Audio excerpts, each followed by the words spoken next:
Welcome to another episode of Home Sweet Home. My name is Scott Nichols. My name is Rod McCall.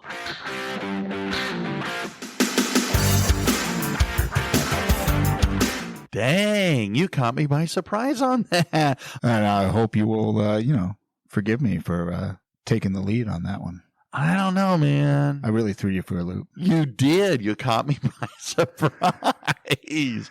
Oh, Quite intentionally, right? Well, I mean, that was your thing. Well, no, it's fine. Hopefully you'll forgive me on that one. Well, I don't know. Depends on, We'll see what people say. Well, or what bribes you provide. I mean, who knows, right? Could be a lunch in your future at some Mexican place. Ooh, I'm all in. I know how you like Mexican. Yes, give me some queso. Maybe with a little beef in there. Right. But you ever mess up?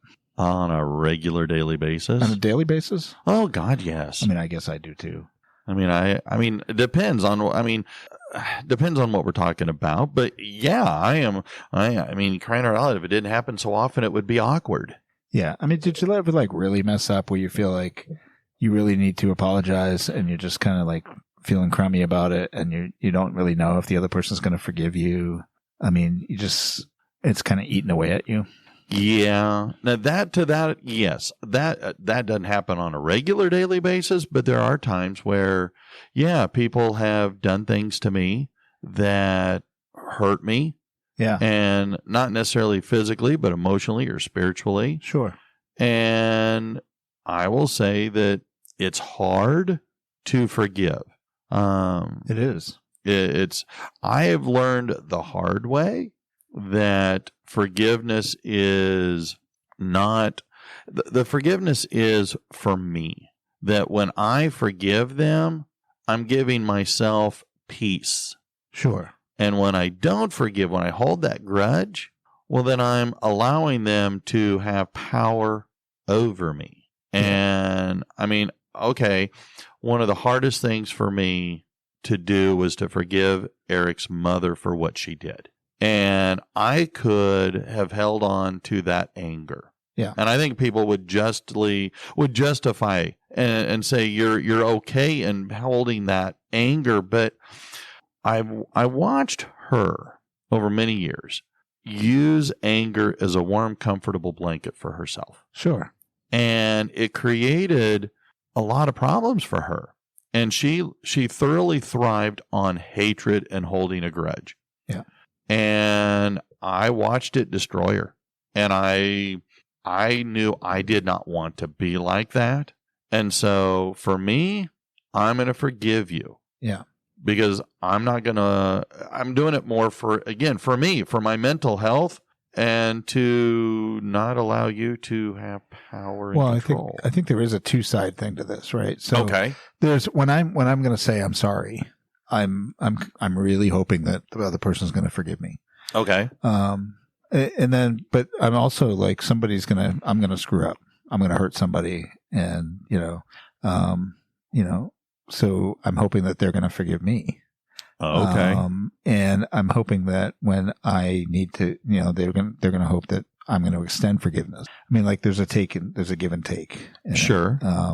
We can't just be the ones who do all the forgiving and never get any forgiveness. And we can't be the ones who just always say, I'm sorry, and are looking for all the forgiveness. I mean, you could be a victim in that way. Okay. Right? Yeah.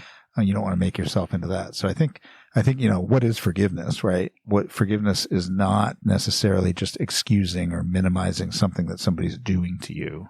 Okay. Right. It's deciding to let go of that, right? Deciding to let go of it and create some emotional healing for yourself. Yeah. Maybe for your family. Of course, if somebody's repetitively hurting you, like in your situation previously, I mean, that requires some serious help, right? True. And obviously that didn't end well, but, forgiveness is an important part of that relationship, right? So, I mean, the title of the episode here we have is this one phrase, the key to saving your relationships, right? Saying, I'm sorry. Yes. And then the other person forgiving. Well, I think those two things together are what bring healing and growth in a relationship. You've got to mean it. I know that growing up, my mom or dad would say, all right, well, apologize. And I'm sorry. No. Like you mean it. Okay. I'm sorry. I didn't. But that was just like you mean it. That wasn't you actually meaning it. Okay. Say it like you mean it. Yes. Yes. Actually mean it. Yes. Right. And unfortunately, you can't just tell somebody, say it and mean it. Yes. I mean, sometimes it's a process. You have to come to that place of forgiving. Yes. I mean, somebody didn't just tell you, forgive your ex-wife for what she did, right? I mean, True. And you're just like, okay, I forgive her. No. You can't do that. It's a process. That is correct. And it, but my point was, when you say you're sorry, you need to actually mean it. Mm-hmm. Saying the words without the meaning and commitment behind it is worthless. So I think it's interesting that, every religion in the world has forgiveness as a, one of its tenets. Yes. That it's a thing because it takes that forgiveness takes away the teeth of whatever was happening, right? Mm-hmm. It takes it away and it lowers the stress and it reduces, that stress in the relationship, making it automatically improve. Mm-hmm. And again, that's kind of where I was going with before, that if you allow that person if you still hold that grudge, well, then you're giving them power over you. And it makes it kind of hard to move on, to move forward. Yeah. And like I said, I watched it.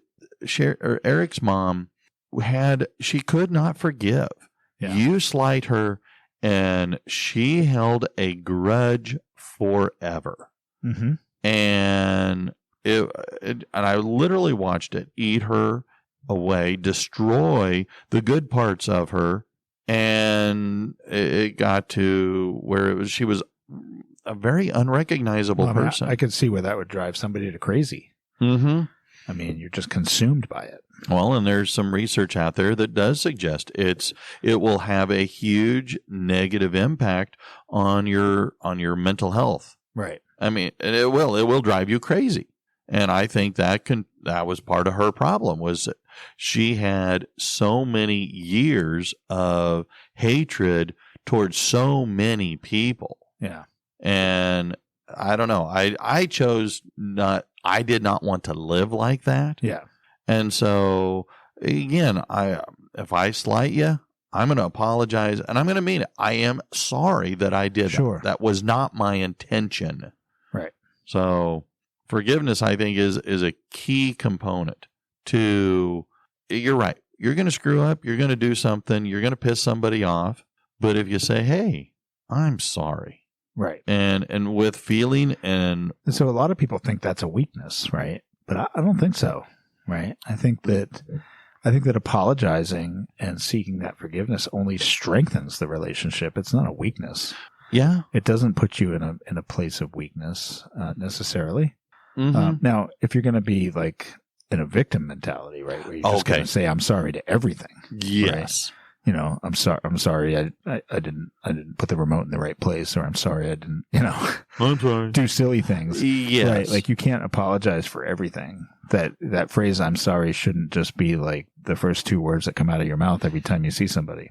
Thank you. Yes. Right? Yes. But when used appropriately, I think that's, and then I think that forgiveness will be extended, right? Mm-hmm. I mean, if you just say it to everything, then some people probably aren't going to take you seriously. Well, there you go. It's kind of like the boy who cries wolf. If you say it without conviction, if you say it without meaning, and you say just the words, then people they lose their effectiveness, right? And it's pointless to say I'm sorry. But these are two phrases that I'm sorry and I forgive you are two things that every relationship should have in their conversation. There's always going to be a time at some point where you're going to hurt the other person, right? Mm-hmm. Like, we're all human. And if there's one thing that humans are really good at, it's hurting another human. Sad, but so emotionally, true. right? Or physically. And it's just wrong. And we need to apologize for those things. Well, again, when you can, it's a free, you're freeing yourself. When you can't, when you don't, you can get so wrapped up in that anger. Yeah.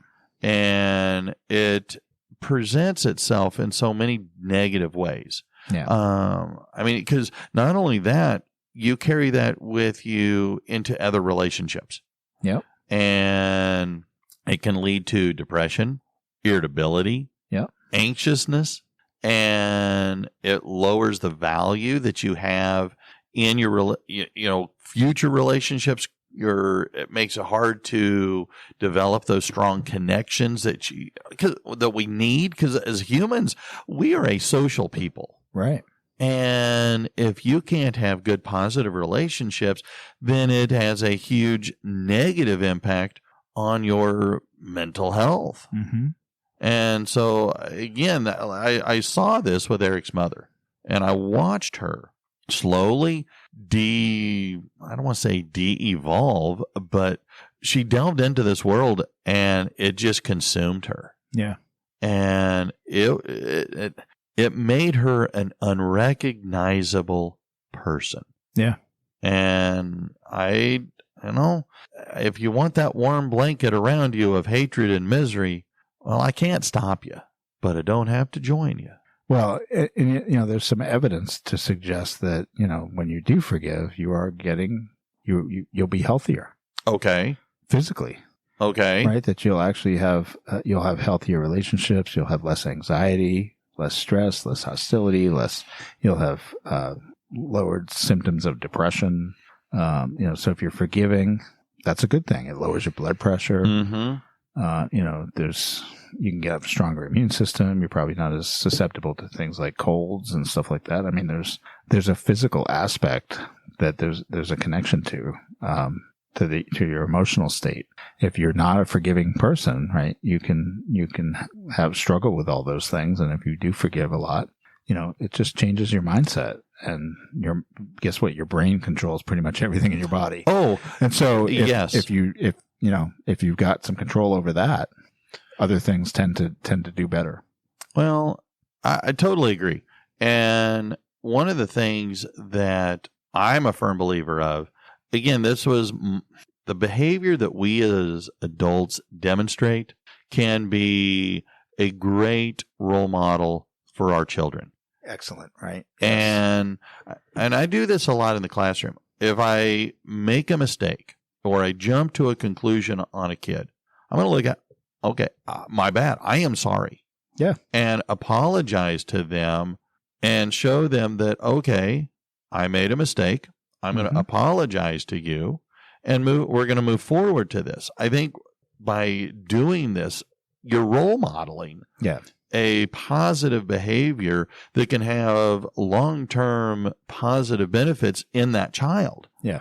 And so that if they can see you as an adult making a concerted effort to apologize, to forgive, then it makes it easier for them, hopefully, to repeat that to the other people in their lives. And I think that's really important, that just to recognize that kids are that kind of blank slate where they're going to decide how to live their lives and the things that they're going to do and the way they're going to act based on what they see. Mm-hmm. That's how they learn, right? Well, they truly are sponges. Yeah. And they learn those things because of what they see around them. And so, that's how they learn to act. Mm-hmm. And so if you are, being disrespectful and, critical of other people and all those things, like, they're going to do that too. Mm-hmm. But if you express forgiveness and practice that with them, then they're more likely to have a lower anxiety and, deal with things better and be that same kind of a person to other people. So the change starts with us, right? I'm not trying to go super religious with this statement, but growing up Catholic, we would say the Lord's Prayer. And you know how, They say that when you're happy, you sing the song lyrics. Sure. When you're sad, you actually listen to the song lyrics. Yeah. In the divorce group that I was part of, going through that divorce, at the end of every meeting we would join in a circle, hold hands, and say the Lord's Prayer. And I can remember the first time, my first meeting, and I had this feeling every single time we would say this. Mm-hmm. But there is a part in the Lord's Prayer where it says, God will forgive you as you forgive others.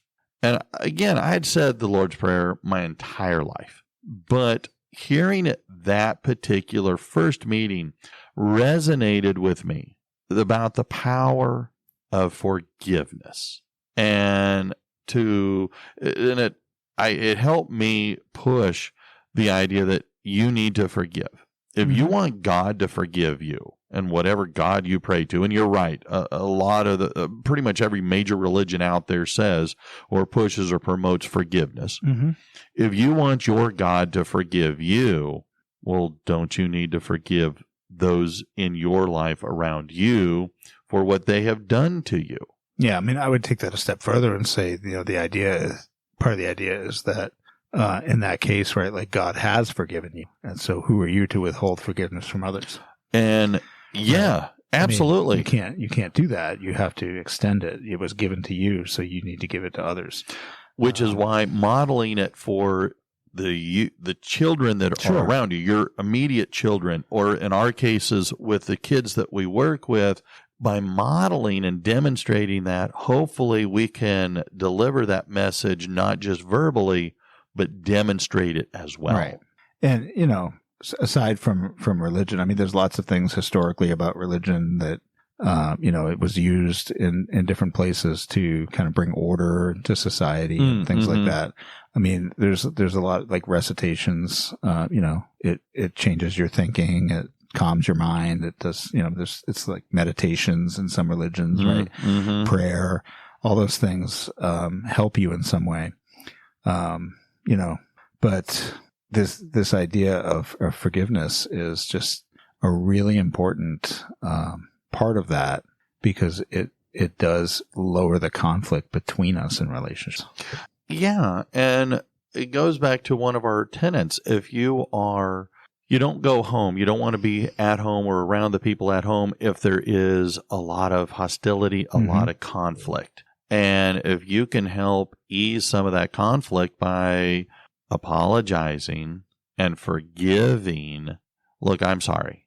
And I'm sorry for our fight that we had. Yeah. And I forgive you for the things you said, and I hope you forgive me for the things I said, because what I said wasn't what I was really thinking and feeling. So I think modeling that and helping kids grow up with that idea of those two phrases being important, right? Like, I'm sorry and I forgive you. And having them use that is really important. Having them hear it, having them receive it and give it. Those things are really important. And I think that this is maybe even especially important in like a blended family. Oh, absolutely. I mean, there's lots of conflict typically in a blended family. Yes. It's just a more complex environment. Yeah, because whether you are the parent or the bonus parent, there is so many options and opportunities for misunderstanding, for angry statements to come from all involved. I mean, crying out loud, I have been part of a blended family for a long time. Yeah. And I will say that I have initiated, sadly, more than my share of conflicts, but I try to model to my stepchildren that I am sorry, right, and that I want to let them know that I don't know if you get it everywhere, but I'm going to show you that this is what my version of compassion is, right. And I'm going to show you what being an adult means in my understanding and my role as an adult. Yeah, you can accept it, you can reject it, but I'm going to do my best, to model it. And I hope that they take that with them. And I hope that in their adult relationships, right, that they are able to model that. Yeah. So I think that term "I'm sorry" too is really important. Like there should be, it's all a process, right? So when you say "I'm sorry," it shouldn't be like, "Well, I'm sorry I got caught." yeah. Or I'm sorry you feel that way. Yeah. Right. Or anything. No, you need to own the whatever it is you're sorry for as being something that you did that you can control and that you have the power to change in the future, right? Like, and not do it again. Religion typically calls that repentance, right? Like you turn away from that and you don't do that thing again. And so, when you say I'm sorry for something, it should be, I'm going to endeavor to not do that to you again. And so, you receive the forgiveness and you consciously make a change in your thinking to try not to do that again. Does that mean you're going to be successful? No, it's a process, right? Like you might do it again. Well, and I think that one of the things that plays into that is using I statements. And I had never appreciated the value of an I statement until we were until I was part of the divorce group. And it was part of what we were suggesting. Don't tell people what to do. Don't you instead say, well, this is what I did. This is how I felt. This is what I experienced. And I've gotten to where over the many years since my first introduction to the divorce group, I try and use that in a lot of the things that I say. Yeah. And I attempt to use I statements when communicating what I hear, what I feel, what I experience. And I truly do believe it makes a huge difference in reducing conflict, but also helping create understanding that this is what I heard you say. I know this may not be exactly what you did say or what you intended to say, but this is how I heard it. This is how I experienced it. This is how I felt when you said what you said or did what you did. And in the process, it creates, at least I think it creates in the other person a better understanding of why you reacted the way you did. And I think that's important because we always, you have that saying, perception is reality. Yeah. Right? Like, so whatever you say, whatever you do, I perceive, the way that I perceive it affects me, right? Like, so I have a filter and whatever you do comes through my filter and it says, oh, this is what that meant. And maybe that's an attack on me. Okay. Even if you didn't intend it that way. Sure. And so having the other person understand what you perceived so that they can say, well, that wasn't what I meant. Right. And, they don't necessarily need to be sorry for that.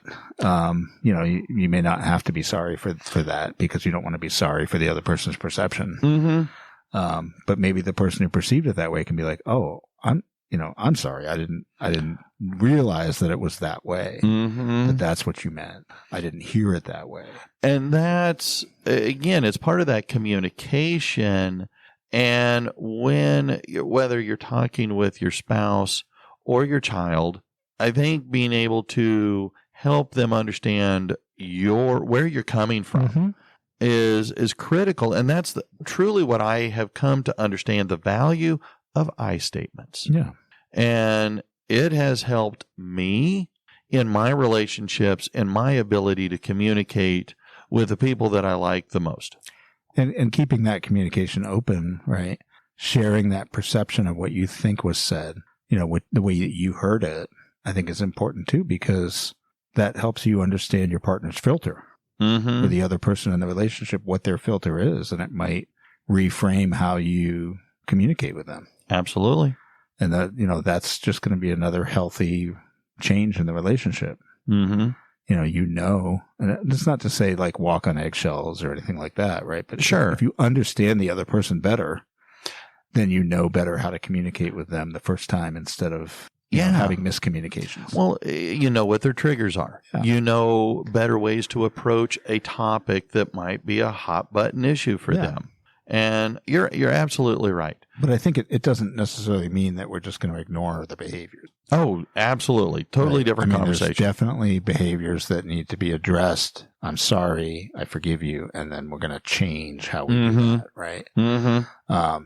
You got to have limits. You got to have expectations. You got to have all those things that you should be discussing before you even get in a relationship, but has to continue because it's all a process. It's those boundaries.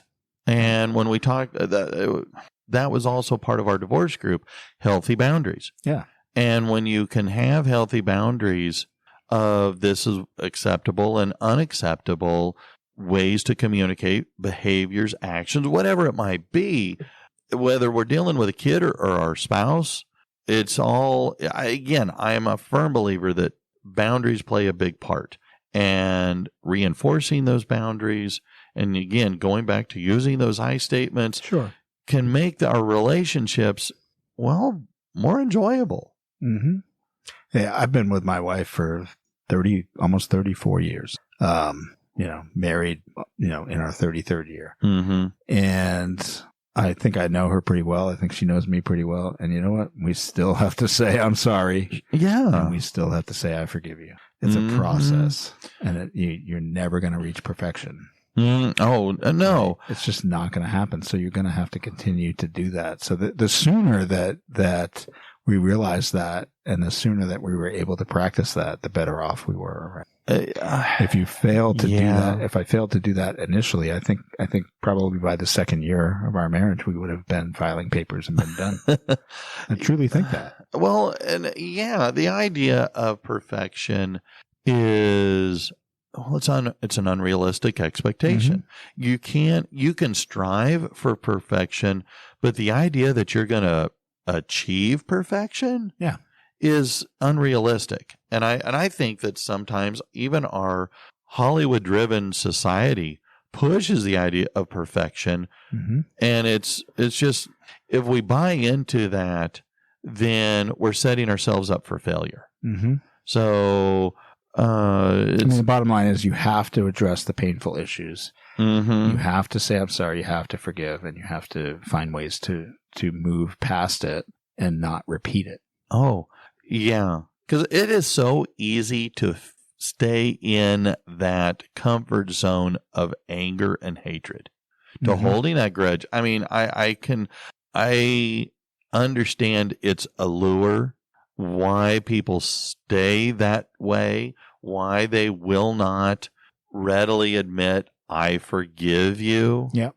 Because it's just so easy to stay there, because it makes you vulnerable when you say, I'm sorry. Yeah. And when you offer up that forgiveness, if you feel like, I don't know, I don't understand entirely why people don't forgive, but if it makes you're going, well, I feel vulnerable if I forgive. Well, okay, maybe you are feeling a little vulnerable, but at the same time, you're surrendering their power over you. Yeah. And if that can also be understood, then maybe it can help combat that sense of vulnerability you feel. Yeah. But I get the allure, but it's false. Yeah. I agree. I mean, I just think that, forgiving, we were talking about that with children, right? I mean, that's important, right? You're creating a legacy. What is your legacy going to be? True. Is your legacy to your children going to be fighting and animosity and conflict and, all the negative things? Mm-hmm. Or is it going to be forgiveness and compassion, understanding, right? What's it going to be? We have to make that decision, because it's going to be one of those. Well said. I agree with that. I had not thought about the concept of legacy, but you're right. What are we going to share with our children, teach to our children? We know it's one of those because we all have the things that are like, well, my parents did this that was terrible. Yeah. Right? The reason I'm screwed up here is because of that thing that my parent did, right? Mm-hmm. And so I'm not going to do that thing with my kid, or whatever, right? We have these critiques, and so, like, how long do you want your critique list to be? True. Very true. I want mine to be short. Well, as short as possible, right? Like, I know that there's some things that I messed up on, I'm sure. Oh, yeah.